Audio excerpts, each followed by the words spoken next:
Okay, it's day 310, and here's what we're going to talk about today: Russian dysfunction. And there's a lot of it.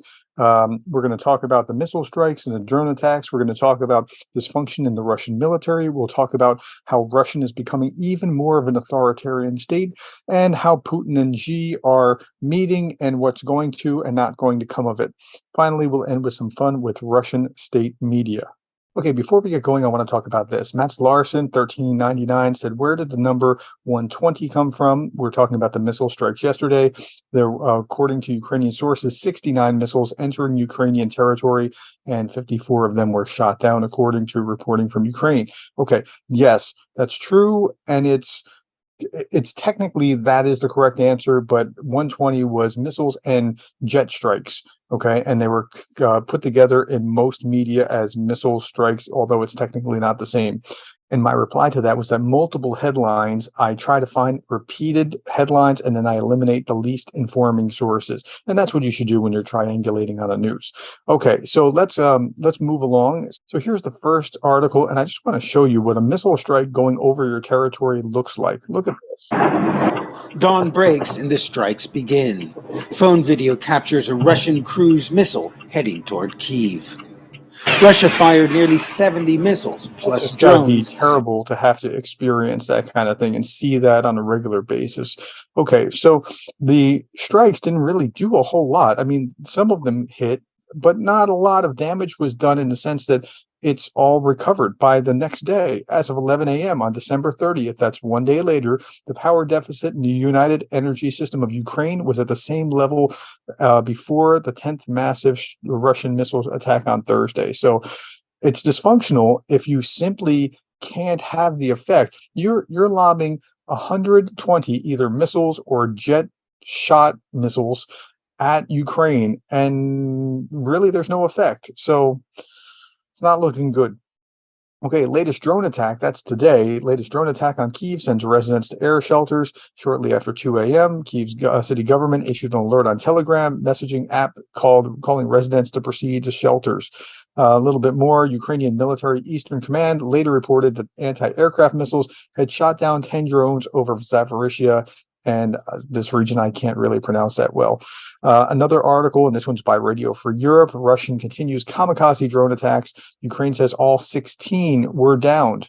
Okay, so it's dysfunctional when you're not having an effect, when you're spending money and time and resources and energy, and you're just not having any effect. And that's good that Russia is dysfunctional. Here's another way that Russia is dysfunctional. This is the head of the Wagner Group. His name is Prigozhin, and he's been arguing with the main military, because the military is not just military, it's military and contractors and whatever Wagner is, and DPR and LPR, and these guys can't get along.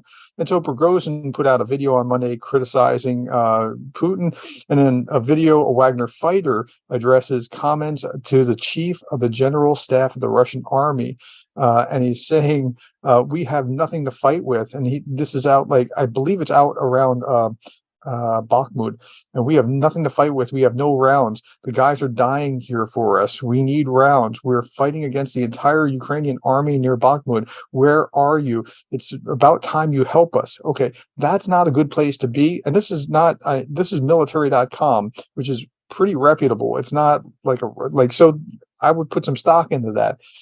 Yes, these guys can't get along. And why is this guy pushing Bakhmut? I think, and I'm speculating here, so I'm telling you when I'm speculating and when I know something, but it's because he's trying to make his name, and he doesn't care if these guys die, because they're essentially from the jails largely, or 20,000 or so are drawn from jails anyway. So just feed him into the meat grinder. If he can take some ground, he can be a hero.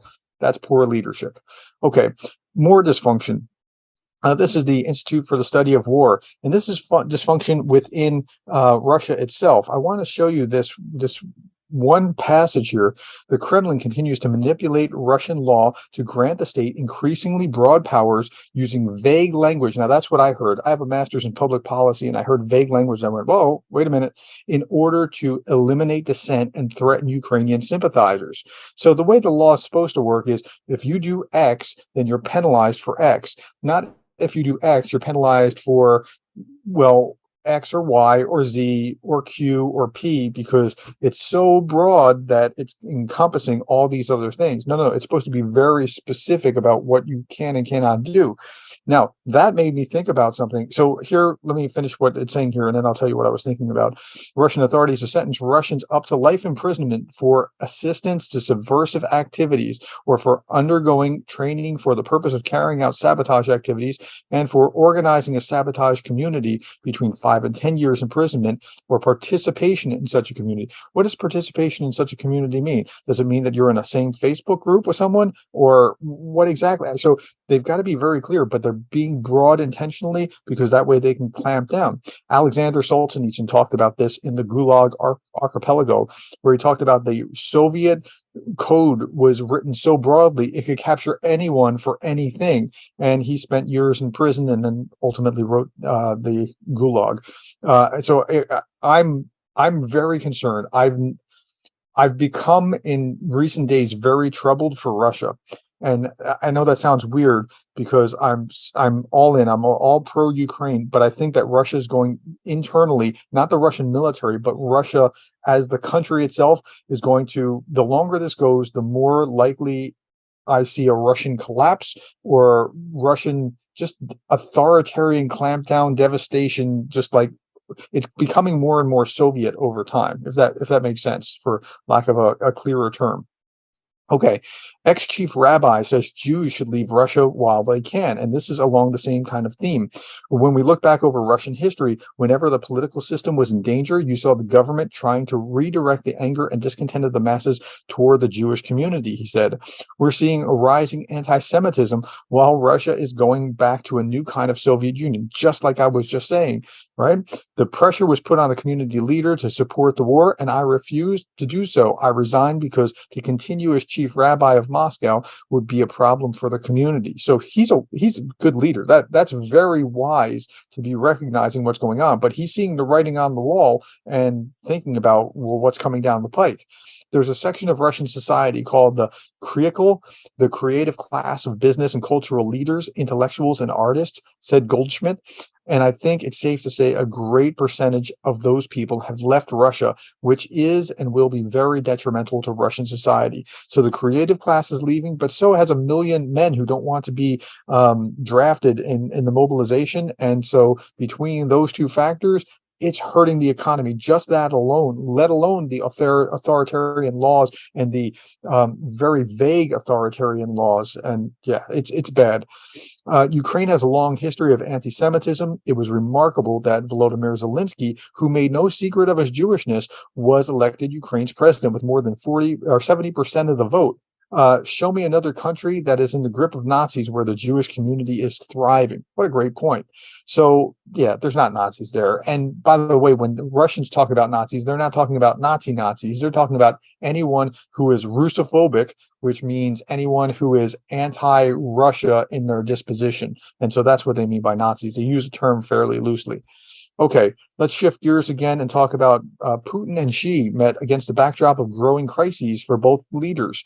And I'm not going to talk about the crisis in China. I want to talk about just a few comments. The Russian leader described relations between the two nations as the best in history, saying that they could withstand all tests, and invited Xi to Moscow in the spring of 2023. We share the same views on the causes, course, and logic of ongoing transformation of the global geopolitical landscape. Yes, they both want to have a bipolar world where the Russia and China are kind of leaders on one side and America and Europe are leaders on the other side. They wanted to go back to kind of what the former Soviet Union was. In the face of unprecedented pressure and provocations from the West, we defend our principles, positions, and defend not only our own interests, but also those who stand for a truly democratic system, really, and the right of countries to freely determine their own destiny. That, I mean, I couldn't believe that he was saying that, but so that's what he's standing by and acting as if he's some defender of democracy. But it was a referendum held at the point of a gun. It wasn't really democracy. It would be one thing if there was an honest, free election and the people in the Donetsk said, yes, we want to leave and we want to become part of Russia. There's nothing stopping them from picking up and actually moving and leaving and going to Russia. But let's say that would be almost a different scenario. But the point of the gun that you see here, absolutely not. By no means, way, shape, or form could that have been what has been going on there. Okay, let me go on and look at this is. Now, I try to triangulate, as I was telling this viewer earlier, Russia-China talks, and you'll see the same paragraph here in the actual president of Russia's website, and then we'll have some fun with Russian state media. The first article here is Moscow-Beijing military cooperation is key for international stability, says Putin. And again, they highlight the same paragraph, right? But then they also went on and said, Xi agreed to improve strategic cooperation with Russia for the sake of the stability of the entire world. Really? That's helping the entire world? The U.S. has designated both Russia and China as strategic rivals and accused them of trying to undermine the rules-based order. They love talking about the U.S. is imposing this rules-based order and what rules-based, who's making these rules? And that's a staple in their propaganda. Washington is trapped in a Cold War mentality. Well, they're actively moving toward a Cold War, and that is, I think, by design in Putin's mind.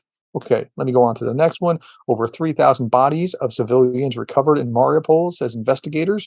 Now, who are the investigators? Russian investigators. And they're saying, who did it? Well, of course, the Ukrainians have been killing all these innocent citizens of Mariupol. I'm not sure exactly how you say Mariupolians or whatever. Citizens of Mariupol. The figure was revealed in a statement of Russia's investigative committee on Friday after committee chief Alexander Baskrin held a meeting in Mariupol with officials investigating alleged Ukrainian crimes. Of course, they're going to say. So what they're saying is, instead of what actually happened, that Russians were killing Ukrainians, they're going to kind of hold up a mirror and say exactly the opposite. And then they're going to do what Ukraine's doing. Ukraine's having tribunals and things along those lines. They're going to say, let's do the same thing. Russia has opened criminal cases targeting the people directly involved in the alleged transgressions, as well as those above them in the Ukrainian general chain of command, including General Valery Zaluzny. Okay, so that's what the people are reading in Russian state media. Okay, Russia is extremely concerned over Ukrainian missile in Belarus. I would change one word. They're not extremely concerned. They're extremely excited that they could draw Belarus into a conflict. The violation of Belarusian airspace by a Ukrainian missile is extremely concerning to the Kremlin. Yeah, because they could potentially pull them in as an ally in the war. On Thursday, Belarusian military reported shooting down a missile that had entered its airspace from Ukraine. Belarus is a key military ally of Russia and has allowed the use of its territory for the military operation in Ukraine. Ukrainian troops drones allegedly crossed the border between the two nations. And that's a problem, that Ukrainian drone or Ukrainian missile has crossed over the border. You allowed the Russians to use your border to invade that sovereign nation, and you're complaining about that? Anyway, Minsk has suggested there were intentional provocations, possibly carried out at the direction of Western nations supporting the Ukrainian government. Of course, because that's the boogeyman behind everything in Russian propaganda. Okay, Russia warned NATO leaders about expansion in 2001. This is a perennial favorite. It comes up again and again. No new information, but NATO leaders have known since 2001 that Russia would take appropriate steps against further expansion of the alliance. A year into Putin's presidency, Defense Minister Igor Sergeyev told his NATO counterparts that the alliance's continued expansion into the territory of the former Warsaw Pact would be a major political error and that Moscow would take appropriate steps to respond.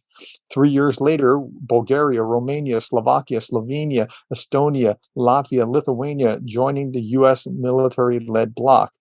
Yeah, but why? So the question is why? Why would they leave them if Russia, if you're so awesome, why would they leave you? Why would they go somewhere else? Was it just that the U.S. just dangled candy out in front of them, or what's going on? No, it's because they wanted to get away from your oppression. That's what was going on. Okay, finally, here's the last thing I'm going to touch on. This is Miss Ukraine at Miss Universe. And it doesn't at first blush, you just think, oh, this is fashion, right? But it's more than fashion. Miss Ukraine said, the warrior of light costume symbolizes our nation's fight against darkness. Like Archangel Michael, who defends Ukraine with a sword, it protects us. Victoria has been a weapon has a weapon in her hands. Her body is covered in armor, and at the same time, she carries light through the darkness that came to our peaceful lands with the aggressor. The monolithic jumpsuit symbolizes our armor and wraps Victoria like a second skin. And then it goes on and talks about puffy sleeves and a skirt that has 10 meters of fabric. And who cares about that? What I care about is this. She is fighting. She is bringing attention to Ukraine when people are tuning out and thinking about other things. Just like the Vogue cover that Zelensky got heat for posing in the Vogue cover, I defended him for that because by doing that, he brought the attention back to focus about what's going on in Ukraine. And she's on the front line of bringing the attention back. And that's what she needed to be doing. And that's awesome. And I applaud her for doing that. All right. Thank you for being the kind of person that cares about Ukraine. I'll be back tomorrow. I hope you will be too.